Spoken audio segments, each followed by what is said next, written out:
Bonjour à tous, je corrige donc aujourd'hui l'exercice 4 du CRPE de 2023 pour le groupe 2. Donc, on est en train de corriger le concours des professeurs des écoles concernant le groupe 2 pour la session 2023. Alors dans cet exercice 4, on a deux élèves de CM2, Jeanne et Teddy, qui jouent à la bataille navale.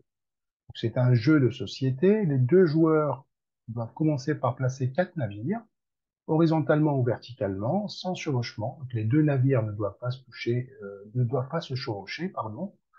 Et donc, sur une grille de 8 lignes et 8 colonnes.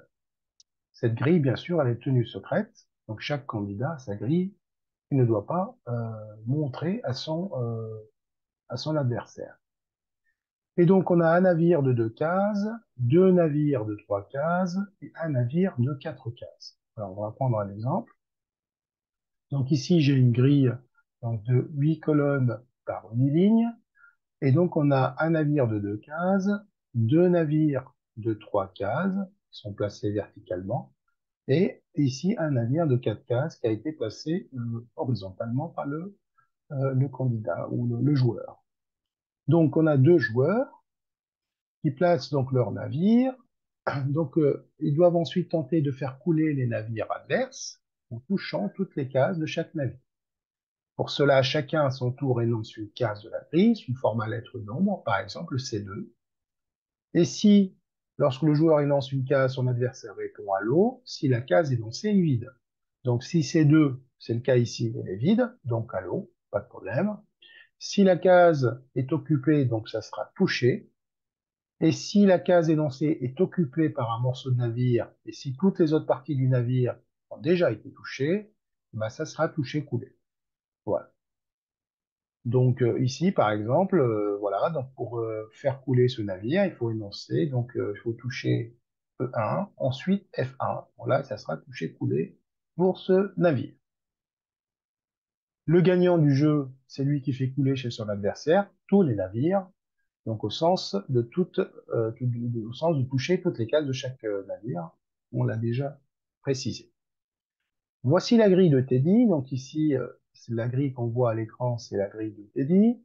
Donc les 4 bateaux sont schématisés par les cases grisées.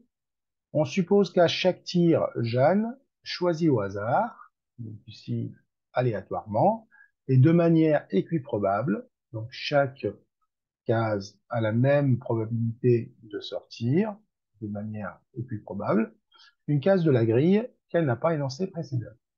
Très bien. Première question, au premier essai, quelle est la probabilité que Jeanne touche un bateau?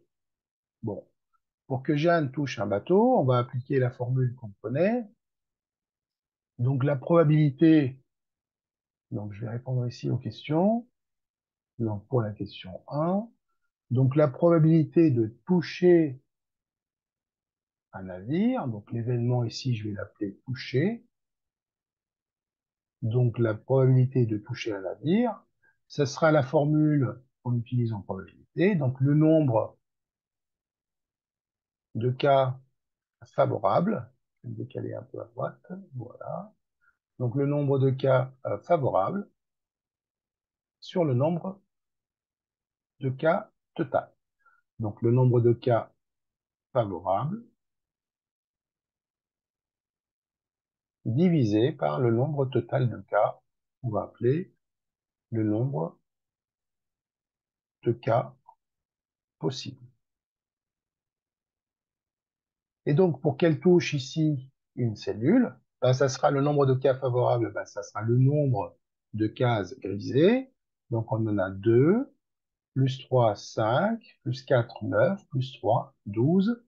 On a 12 cases grisées sur un total de cas possibles. Donc, on a une grille de 8 par 8. Donc, ça sera 8 fois 8, ce sera 8 au carré. Donc, on a 64. On peut simplifier par 4. 12 par 4, qui va nous donner 3. Et 16e, donc 3 16e est la probabilité que Jeanne touche un bateau. Passons à la question B. Donc ça, c'était la question petit a. Question B. Quelle est la probabilité que Jeanne ne touche aucun bateau? Donc ici, on est en train de regarder l'événement contraire. Donc ne pas toucher, que je vais appeler, on peut l'écrire toucher barre, c'est le contraire de toucher. Donc, deux façons de le faire. Donc, on passe par la formule P de A bar égale à moins 1 moins P de A. Donc, 1 moins la probabilité de toucher. Donc, ce qui va nous donner 1 moins 12 ou 3 sixièmes, comme vous voulez, hein. 3 seizièmes, pardon. 3 seizièmes. Donc, 16 moins 3, on aura 13 seizièmes. Ce sera la probabilité de tomber sur une case vide. Alors, c'est exactement la même chose que de prendre le complément à 12, c'est-à-dire 64 moins 12, qui nous fait 52, 52 64e, et après simplification, on trouvera évidemment 13 16e. Donc, les deux façons de rédiger sont correctes. Ou on passe par l'événement contraire, ou bien on compte le nombre de cas favorables, c'est-à-dire le nombre de cases blanches sur le nombre de cases de la grille, c'est-à-dire 64 cases. Passons maintenant à la question C. Donc dans la question C, on a un des bateaux a une chance sur 7 d'être touché. De combien de cases est-il composé ce bateau? Alors ce qu'on va faire, on va numéroter ces bateaux. Donc celui-là, je vais l'appeler par exemple le bateau 1. Donc ça, c'est le bateau 1, bateau 2, le bateau 3 et le bateau 4. Voilà. Et je vais calculer à chaque fois la probabilité de chaque bateau. Bon, ça sera plus simple à rédiger. Donc, pour la question C, donc je vais calculer la probabilité de toucher B1. Donc B1, on parle du premier bateau. Donc le nombre de cas favorables sur le nombre de cas total au possible. Donc, pour le bateau 1, on a deux cases. On a deux cases, donc deux chances sur un total de 64. Donc, on a une probabilité de 1/32e pour toucher le bateau B1.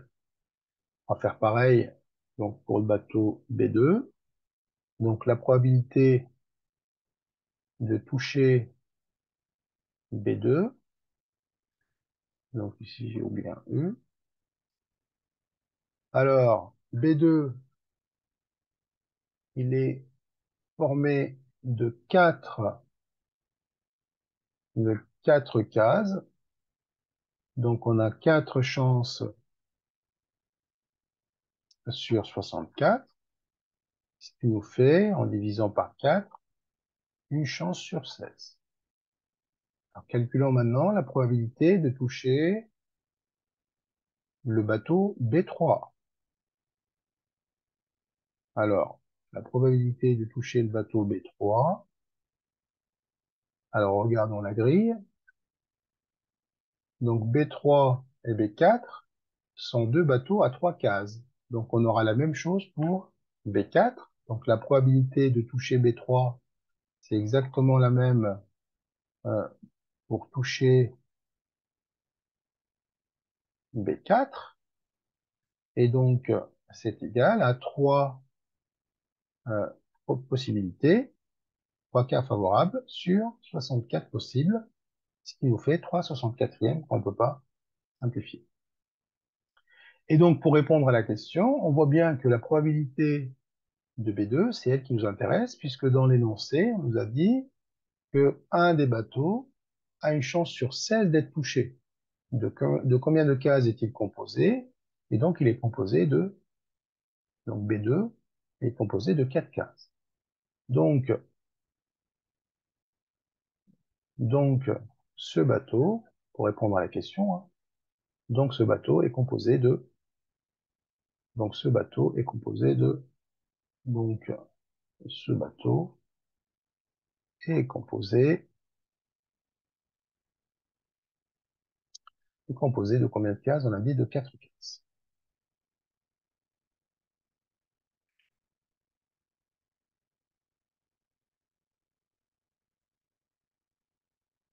Voilà.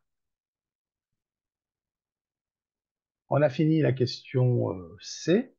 Alors pour la question D, maintenant, Jeanne choisit une case de la colonne B. Donc Jeanne choisit une case de la colonne B. Quelle est la probabilité qu'elle touche un bateau? Donc là, on va restreindre l'univers. L'univers, c'était les 60 cas possibles, les 60 cases possibles.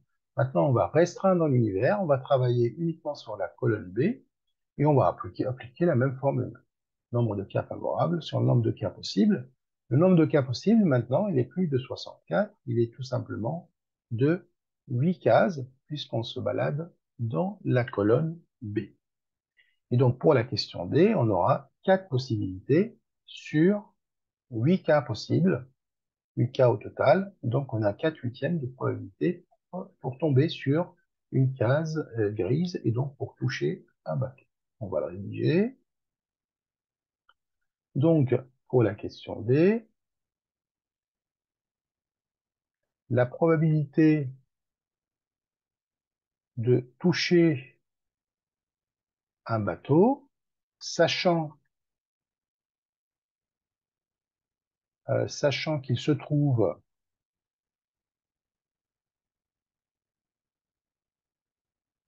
sachant qu'il se trouve dans la colonne B. Donc là, on est dans les probabilités conditionnelles, hein, pour ceux qui ont vu les probabilités conditionnelles, puisqu'on a une condition, sachant que nous sommes dans la colonne B. Donc on aura 4 cas favorables sur un total de 8, et encore une fois, univers restreint à la colonne B. Donc ce qui nous fait un demi, une chance sur deux de toucher un bateau. Voilà pour cette question D. Alors passons maintenant à la question 2. Alors au premier essai de la partie, Jeanne désigne la case E1. Donc au premier essai, elle a choisi, elle a désigné la case E1. Donc la case E1, c'est cette case. OK.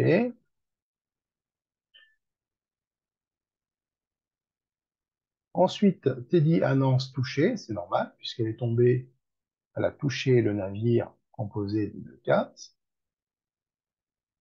Jeanne souhaite couler le bateau, qui est déjà touché. Couler le bateau touché et choisit une case adjacente à la case E1. Donc elle va choisir une case, elle va être stratégique, elle va choisir une case adjacente à E1. Alors adjacente à E1, donc elle va toucher la case E1. Donc on a combien de possibilités? Donc regardons d'abord combien on a de cases adjacentes. Donc on a celle-là qui est adjacente à E1, celle-là aussi, puisqu'elle la touche par le sommet, une autre case adjacente ici, une autre adjacente et une autre. Donc on aura au total une, deux, trois, quatre, cinq adjacentes. Il y en a qu'une qui va être favorable pour faire couler le bateau, c'est celle-là. Donc on a une chance sur 5 pour faire couler le bateau déjà touché au niveau de la case E1. On va rédiger tout ça. Donc ça, c'est la question 2. Donc la probabilité de couler, donc c'est pour dire couler le bateau. Donc nombre de cas favorables, donc on a une seule case, c'est la case qui est à droite de la case E1, donc c'est la case F1 qui va nous intéresser pour couler le bateau. Sur un total de cases, sur un total de cases, donc nombre de cas favorables, on en a 5, donc on a une chance sur 5, donc une case, donc ça c'est le cas, un cas favorable. sur 5 cas possibles. Donc voilà pour la question 2 qui était très intéressante. Alors passons à la question 3. Donc Teddy annonce à l'eau pour les 2 premiers essais de Jeanne. Quelle est la probabilité de toucher un bateau pour son 3e essai? Donc Teddy annonce à l'eau pour les 2 premiers essais. Donc les 2 premiers essais, ça veut dire que elle est tombée sur 2 cases vides. Quelle est maintenant la probabilité de toucher un bateau pour son 3e essai? Alors là, on va regarder la grille. Donc, je vais effacer tout simplement tout ça. Donc, on va réfléchir ensemble. Si Teddy a dit allô pour les 2 premiers essais, donc ça veut dire qu'elle a touché 2 cases vides. Et maintenant, elle voudrait, pour le 3e essai, tomber. Quelle est la probabilité de tomber sur une case grise parmi celles qui restent? Donc, il nous reste combien de cas total? Le nombre de cas possibles, il va nous rester 64,2. Donc, 62 possibilités. Et donc, sur les 62 possibilités, elle a toujours les 12 cas possibles, c'est-à-dire 2 plus 3, 5, plus 9, plus 3. Donc, elle a 12 cas possibles sur 62 au 3e essai pour toucher un bateau. On va rédiger cette 3e question ici. Donc, quelle est la probabilité? Je vais rester en bleu. Donc, la probabilité de toucher un bateau au 3e essai. Donc, le nombre de cas favorables, eh bien, il me reste 12 cases grises, toujours la même formule, hein, sur 64 moins 2, puisque les 2 premières, ça, c'est les 2 cases coulées. Donc, quand on a dit coulées, 2 fois, elle a choisi 2 cases non grisées. Donc, ce qui va me donner 12 sur 62, qu'on va pouvoir simplifier. 6 égale à 6 31e. Donc, on a une probabilité de 6 31e pour toucher un bateau au 3e essai, sachant que les 2 premiers essais ont été des coulées, des résultats. Donc, on a juste coulé. Nous arrivons donc à la fin de la séquence. Merci pour votre attention. Je vous dis à très vite pour d'autres exercices. Au revoir.